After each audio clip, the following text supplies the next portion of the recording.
We've seen the structure of flowers, and as I mentioned before, the flowering plants, the angiosperms, are also the fruiting plants. So if we're learning about flowering plants, we're also going to learn about fruits. So shown here are some fruits.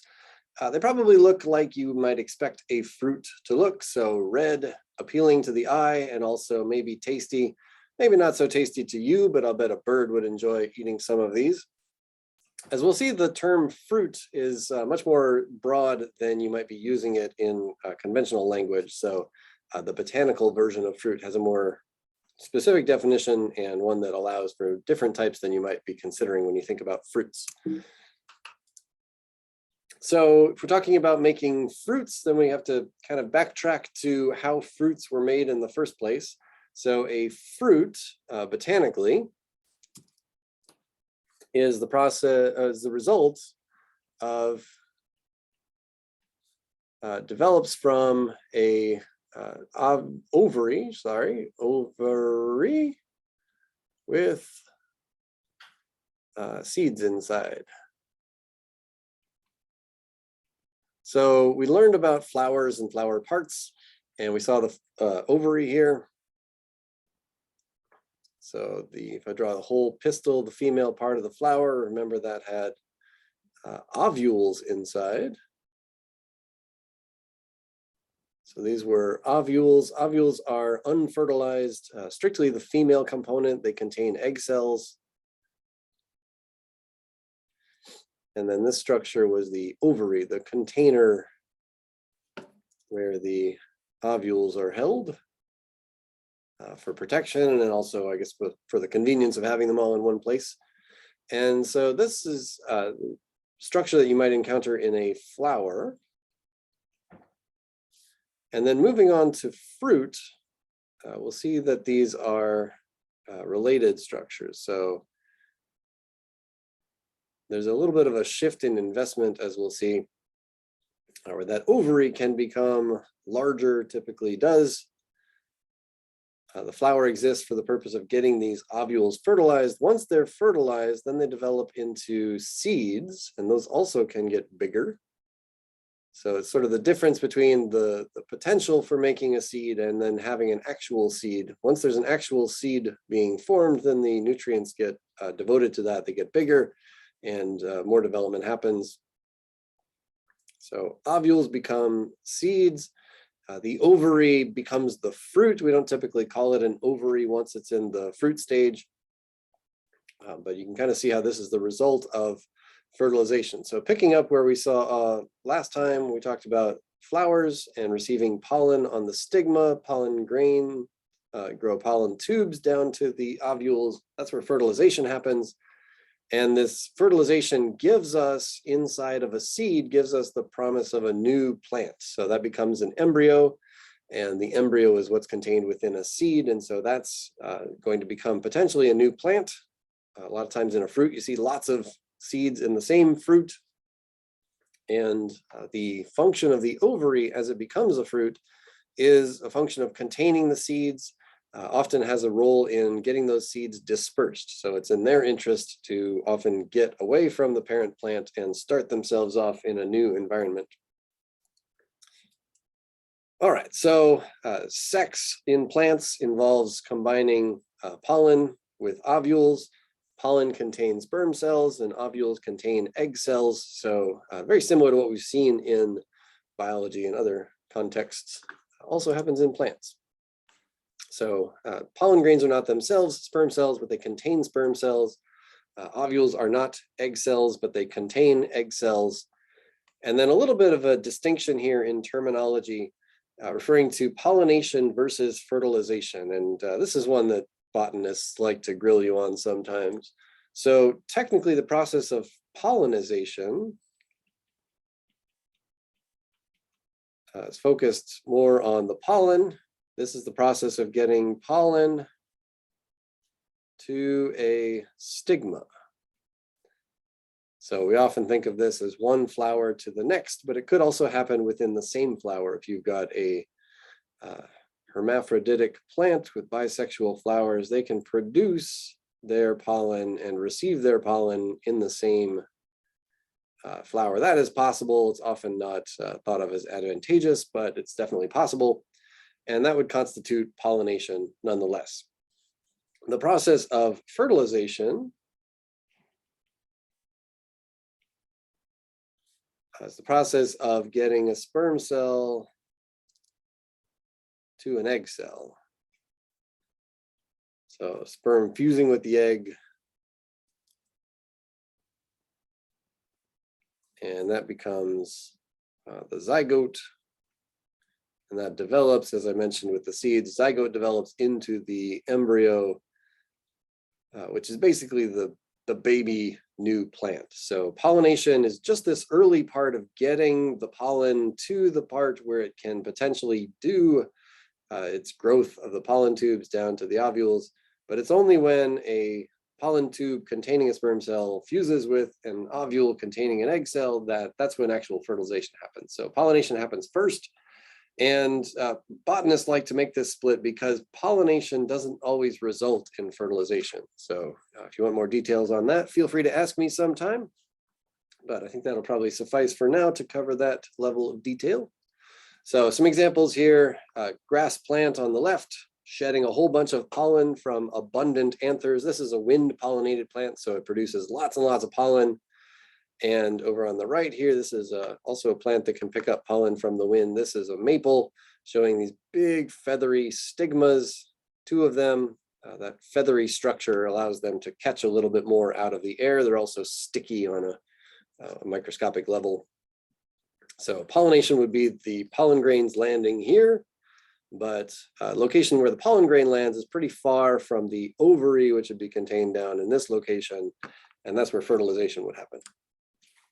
Okay, so the pollen grains basically mentioned that's their job to, they land on the stigma as grains, but then they grow this pollen tube down. So there's actually a lot more potential inside of that pollen grain than it just doesn't just sit where it needs to go. It has to grow out this cellular tube down the style into the ovary and locate ovules to fertilize. So I like this image on the left here. This is an electron micrograph of a stigma, and then it has a couple different kinds of pollen grains. They've been artificially colored, so you can see a little bit difference in the kinds of pollen that have landed there.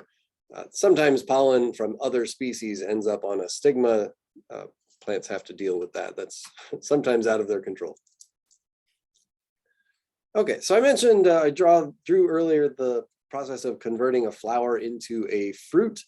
And I really like this is a thought process. You can think about what exactly happens. For a couple of reasons, it's nice to kind of see where these structures have their function, and then other times during the development of the fruit, these structures kind of fall away. So for example, the petals are here. The petals are serving a role in this stage of keeping some of the organs enclosed inside of this bud. It's working its way toward opening. We've got sepals here and then petals there, and eventually this will open. When the flower opens, it reveals the stamens and the stigmas there for pollination to be able to happen. And at this stage, number 3 on this illustration, that's the open flower stage. So the flowering portion of this plant's life has flowers open, the pollen is accessible, the stigma is able to be pollinated. And the job here, as an animal pollinated flower, this would be one to attract animals and to support getting them covered in pollen or picking up pollen from their bodies.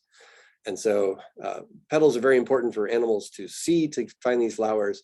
But there's a major shift that happens after successful fertilization. So in number 3, we're attracting animals to deliver pollen and pick up pollen. But once those jobs are done, those animals aren't needed for the fruit development. So the flowers, most of the flower parts can fall away. So we lose the petals. This is a plant in the rose family that includes cherries. You might be familiar with cherry blossoms.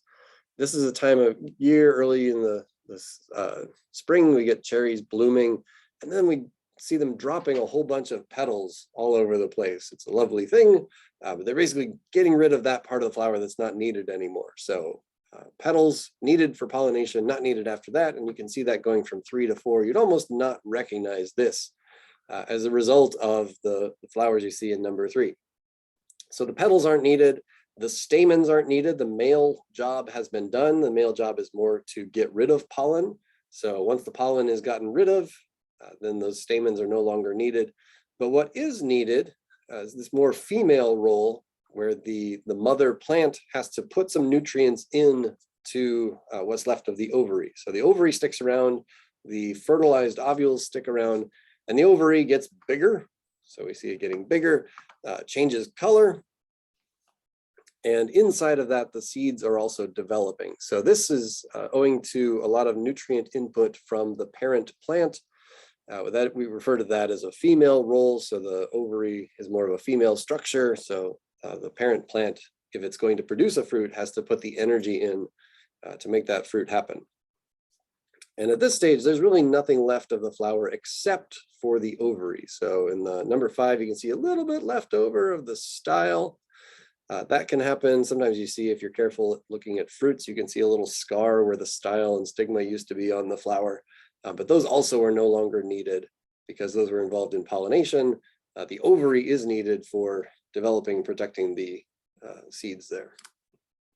So a little bit closer look here. This is inside of a fruit. This is a peach here, a nectarine. And we have these terms that help us to sometimes differentiate parts of fruits. So this is a fruit that contains a single seed. We also see, or we will see, lots of examples of fruits that have multiple seeds, sometimes hundreds or thousands of seeds inside of a single fruit. This one, just a single seed. So obviously the seed is in there, one or more. And then there are layers of the fruit. So what I want to illustrate, the point of this illustration is to point out that the ovary can take on a variety of jobs. So this is an example of a fruit that is attractive to animals like ourselves. And so it's juicy, it's sweet, it's colorful. And all of those features being juicy, sweet, and colorful, those are the result of modifying this ovary tissue. So the tissue that came from the ovary gets this suffix of carp. So exocarp, mesocarp, endocarp. And I have this point on here that it's up to 3 fruit layers. So you don't always find exocarp, mesocarp, endocarp in the same fruit. Sometimes you just use this more generic term of pericarp. Sometimes you've got only 2 layers. In that case, you'd call it exocarp, endocarp. And sometimes it's helpful to differentiate these different layers. So in the peach here, we've got the fuzzy skin layer, that's the exocarp, so exo for outside. The fleshy, juicy stuff is mesocarp. And then something rather exceptional happens here. This is a type of fruit called a drupe. And inside of a peach is what we call a pit. And that pit is not seed on the outside. It's actually a chamber, a hard chamber for the seed inside that's made up of the innermost layer of the fruit. So that's actually endocarp. So it's a kind of fruit here we see with a stony, hard endocarp, a fleshy, tasty mesocarp, and then a more skin-like exocarp. All of that contributes some function to helping the seed get dispersed. So if the fruit is attractive to an animal, the animal will pick this fruit and take it somewhere, probably not eat that seed because it's very protected inside of the stony pit, and then drop it off at some point, and then that seed gets the benefit of being dispersed as a result of that. So here's exocarp, mesocarp, endocarp, carp referring to like carpal for fruit, not to be confused with this endocarp. This is the inside of a carp, endocarp. Okay, so within fruits, we have these categories of, just sort of for ease of describing them, fruit types. Kind of a split kind of flow chart here. So one of the first splits we consider is whether these fruits are fleshy or dry. That's not very exciting.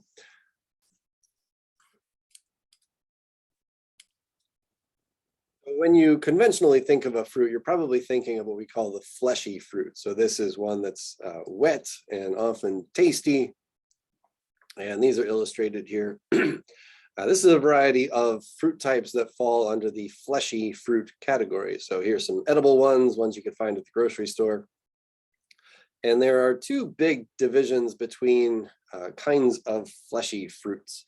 And they're illustrated on the right here. They're called drupe and berry. So they're differentiated by whether they have what we saw in that previous slide, this hard endocarp. So a drupe has hard endocarp. Remember, that is derived from fruit tissue, not part of the seed. Berries, on the other hand, they have a fleshy endocarp. And what you would see is the the seeds inside of a berry, those are actually seeds, whereas the stone inside of a drupe is a seed that's encased in some hard endocarp tissue. And I have a little note on here. I think the illustrations, I think they often give you the impression, also with a lot of the drupes we're familiar with, the peaches, plums, nectarines, and so on. We tend to think of drupes as having one seed each, but in fact, that's not a true part of their definition. Lots of drupes do have one seed each, but you can have drupe with multiple seeds. So just keep that in mind. If I ask you what the difference between a drupe and a berry is, it's not the number of seeds. So you can see drupe inside of a stony pit here. Sometimes I get a little frustrated at not being able to tell if I've got a drupe or a berry. And one piece of guidance that I give on this one is if the stony part, if what looks like the seed or this hard unit in the inside, if it's hard to separate that from the flesh of the mesocarp, maybe you can call to mind eating a plum at this point, you kind of have to peel and tear the flesh away from that pit on a plum. And that's because they're both the sort of continuous tissue of the carpel, the ovary. Whereas the seeds, if you get a plant that's just a berry like this one, you can pull out those seeds. They come out pretty easily. They've got smooth edges. Seeds of this melon, seeds of an eggplant, the seeds come out pretty easily. So a lot of the fleshy fruits we eat do in fact have seeds just accessible. They're berries, they have seeds on the inside. But other ones, they have these seeds inside of the hard covering that's sometimes a little harder to distinguish from the flesh, and that would make that a drupe. Okay, so within our categorization, we have fleshy, two kinds. We've got berry or drupe, and that was with the difference being the character of the endocarp. All right, so you're familiar with this kind of fruit. Are you familiar with this kind of fruit? So within the dry fruits, we have a big distinction as to whether they are dehiscent or indehiscent. And that's a fancy term referring to whether they break open as they mature. So a lot of fruits, as we'll see, they break open as they dry or mature. But this kind shown here, these are indehiscent. So let's start with dry, indehiscent. And then we'll also see dry dehiscent. And that refers to whether they break open on their own. So starting with the indehiscent, you don't really get an appreciation for that, but we'll show you some dehiscent fruits. And I have on here a little note that in an indehiscent fruit, those fruits typically have just one seed inside.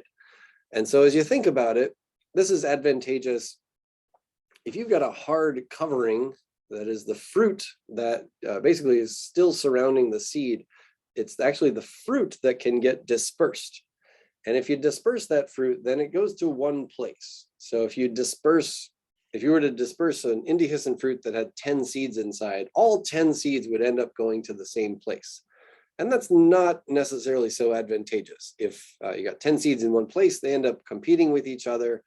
They're losing out on having the opportunity to go to 10 different places. Instead, they end up in one place. So just about every example I can think of is an indehiscent fruit that's got only one seed inside. So some familiar ones here, fruits that we call nuts. So nuts are actually a fruit. And here's a nice illustration of this hazelnut that's got a hard outside and then the actual seed inside. And the seed has a seed coat, this papery seed coat on there. It tells you that you've got the seed.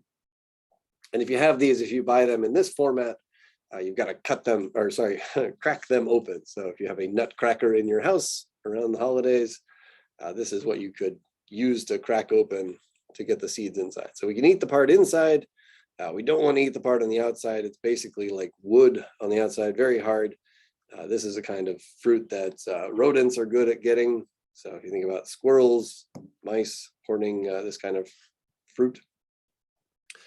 This one pretty obvious. Sunflower is another one. You can eat the sunflower seed. This is technically a seed. It's got that papery coating, which is the seed coat. And the fruit technically is a nut. Nut is a botanical term, but if you want to be a little more precise and memorable, the definition of nut is basically the definition of this other term, akene. So I tend to avoid nut because it just feels imprecise and might be confusing as far as exactly what we're talking about. But if we say akene, I think that calls to mind something a little more botanical. So an akene is a seed inside of a hard pericarp. So here we're using just that one pericarp term, no concern about endocarp, exocarp. Other kinds of indehiscent fruits are a little less common. This one is characteristic of the grain family or the grass family. This is called a grain, again, kind of a common name that you could use for this. And a little more technical term, a caryopsis. It's basically the fruit of plants in the grass family. So wheat is in a grass family. Again, this is a dry indehiscent fruit. If you get these, sometimes you buy them as wheat berries. They have a seed inside, but they also have a really hard exterior. So this is one reason that these have become a popular food item for humans, is that they store really well. They've got that hard exterior. And we also have ways to get the nutritious seed part out of them. Typically, the grains that we eat, we often grind them. So you get your flour, ground up wheat, or cornmeal or something like that. So it's often, actually, we break these apart to get access to the food on the inside. But technically, they're a little bit different from an akene because their fruit wall is fused to the seed. So you would not be able to separate the what's technically the fruit wall, the pericarp, from the seed. You can't really separate them. It's all fused together. So if you peel a wheat berry apart, there's no inside. It's just all one thing with a hard exterior wall. And then finally, a third category here. Basically, if you have an indehiscent fruit, it's very much like an akene, but if part of that fruit is modified to carry the seed around in the wind, we call that a samara. So if there's a wing extension on the fruit, this is an outgrowth of the fruit itself. Best example for us is probably the maple. This is the fruit. So the fruit part here was enclosing the seed, but then this part is the wing, and that really helps this dry indehiscent fruit to get around from the parent plant. All right, and maybe one of the most common categories of fruits, this is dry dehiscent. So this is a dry fruit that typically has lots of seeds inside. And during development, at some point through the process of drying, usually these fruits actually break open and release the seeds. So sometimes they're a little more aggressive. They might be breaking open with action to like throw the seeds around. Sometimes they just break open real gentle-like and then sort of distribute the seeds out as they go. But you can see in these examples, lots of seeds in each kind of these yucca and jimson weed, lots of seeds inside of here. And this is broken apart as a normal course of development. Usually in these dehiscent fruits, you also can observe a pattern of how they break open. So you can count some components here in the jimson weed. We've got 1, 2, 3, 4. There's like a 4 pattern of this. There's a little divider across the middle and a divider across the diagonal. And those patterns of breaking apart are one way that we can deduce the number of carpels that are fused into that ovary. So breaking into 4 parts, this could be a 4 carpel ovary, or it could be a 2 carpel ovary that happens to have each of the carpels has a couple places where it splits open. Yucca here, you can see there's a 1, 2, 3 as part of these, and they're breaking apart very cleanly along those lines. So dehiscence, and then says here along sutures or valves. That's the term for the seam where they break apart. So often very symmetrical. They can break apart as illustrated here, loculocidal, septicidal. These refer to differences in whether they're breaking apart in the locule, as we saw locules, we talked about placentation, or breaking apart on this divider, which is called a septum. So septicidal breaks apart at the divider. That's what's illustrated here in this yucca, sort of breaking apart and taking some of the interior with it. So those were the simple fruit types. And then there's, you basically build on those simple fruit types into more complex fruit types. So one type of complex fruit is an aggregate fruit. And this is a specific situation where there are separate carpels in the flower. And those separate carpels each develop into their own fruitlet type. So we use this term fruitlet, which is just the cutest little thing. So full fruit is a fruit, would be from one flower, and a fruitlet would be the separate, resulting from the separate carpels of one flower.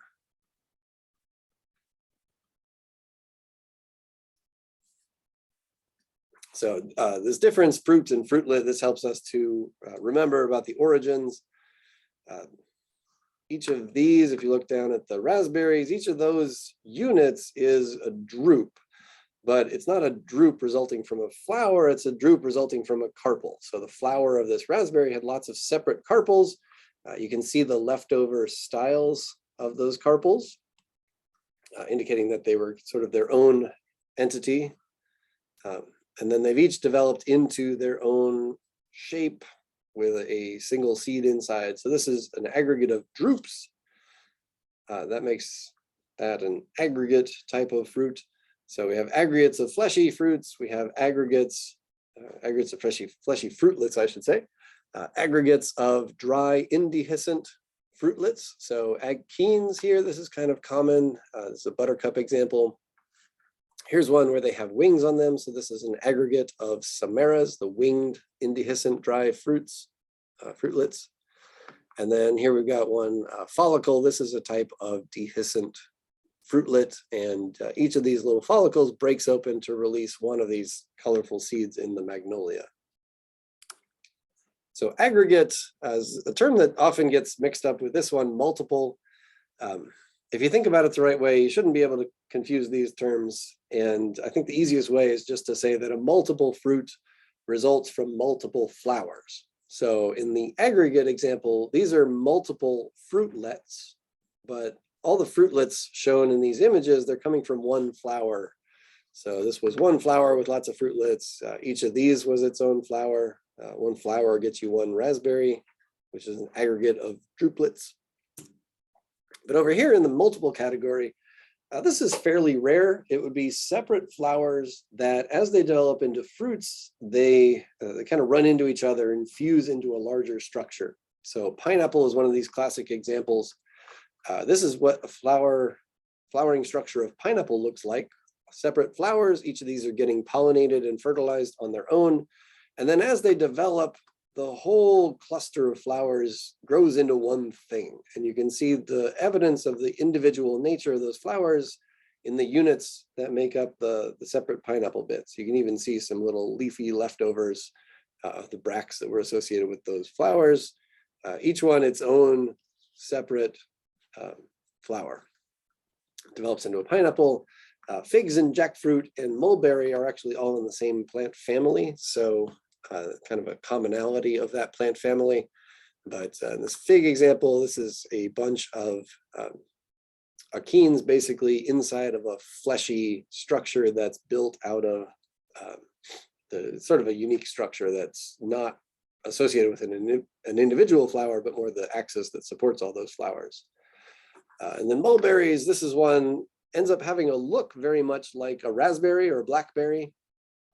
But as flowers, they had a much different origin. So these flowers here. These are female flowers. They're highly reduced into an ovary and 2 stigmas each. Again, each of those its own flower. And after successful fertilization, they all just grow together into this mass of technically their own fruits. So if you know them developmentally, a mulberry is very different from a blackberry. And things get a little more complicated as you go. You can have these accessory fruits. Similar example, the fig basically has some accessory fruit tissue. It's basically, we often talk about this with fleshy fruits that have some flesh that's coming from something outside of the flower itself. Outside of the ovary. So a couple noteworthy examples. These are actually both in the rose family. A strawberry is an aggregate of achenes. So strawberries kind of throw you as you get to know your fruits. You say, well, seeds should be on the inside of a fruit. Well, these seeds are on the outside of the fruit. And that's because the fleshy part of a strawberry is actually derived from the receptacle of that plant. And these are, in fact, achenes. So dry, indehiscent fruits, not very appealing to animals on their own. So the plant makes this red fleshy stuff out of the receptacle, a little bit different part of the flower. Hawthorn and pears and apples, similar structure. They've got some flesh that is the result of putting some different modifications on that hypanthium. So the kind of the structure that envelops the ovary, that becomes fleshy, red, juicy, tasty.